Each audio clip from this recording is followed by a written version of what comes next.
One of my favorite parts about gardening is all the companion elements that really have to go into a healthy garden. And for me, these bees, these honeybees, are an integral part of any flower production activity. Certainly, it's very important for fruit production, orchards, trees, vegetables.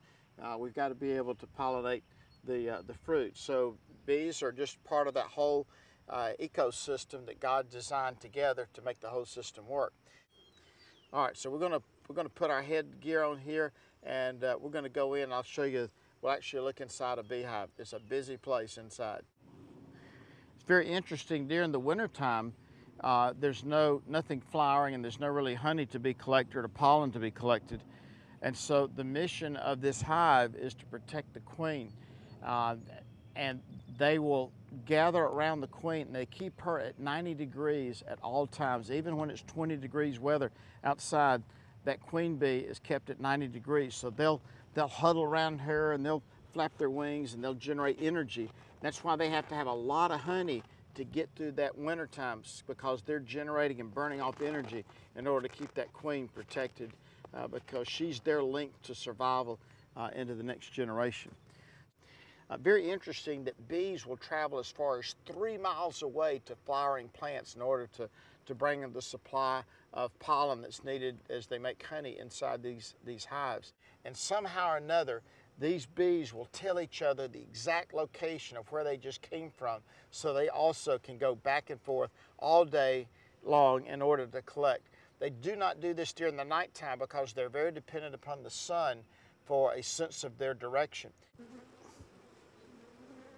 Here we go. This thing is loaded with honey, and there we are.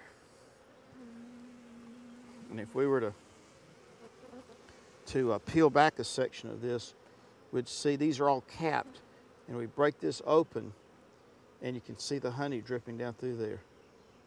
Look at the honey, the bees jumping on that, and that's their food. This is like popping into their pantry, or going into their refrigerator. When we harvest this honey, we scrape these caps off of here just like this. We'll cap that off, and there's all the honey. We put it in a spinner, and it spins all the honey out, and we're able to put it into a jar and take it home and put it on some hot pancakes or waffles. I'm gonna capture some of this, so we'll have a little taste here in a few minutes.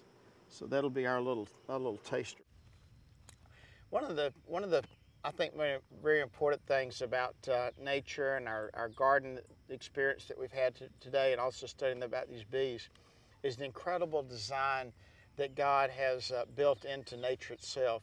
It really is a reflection of His character and who He is. And so I want to always be careful that as infatuated and carried away as we can be about what God has created, that if we're not careful, we can forget the Creator Himself. Everything that we have, that we enjoy in this life, everything has come from Him, and it's by His hands we're fed. It comes through Him, and ultimately everything is going to go back up to Him as well. For from Him and through Him and to Him are all things. To Him be the glory forever. Amen. So be it. And I hope that all of us will be wise enough to not just worship and enjoy what's been created, but that you and I can have a personal relationship even with the Creator Himself.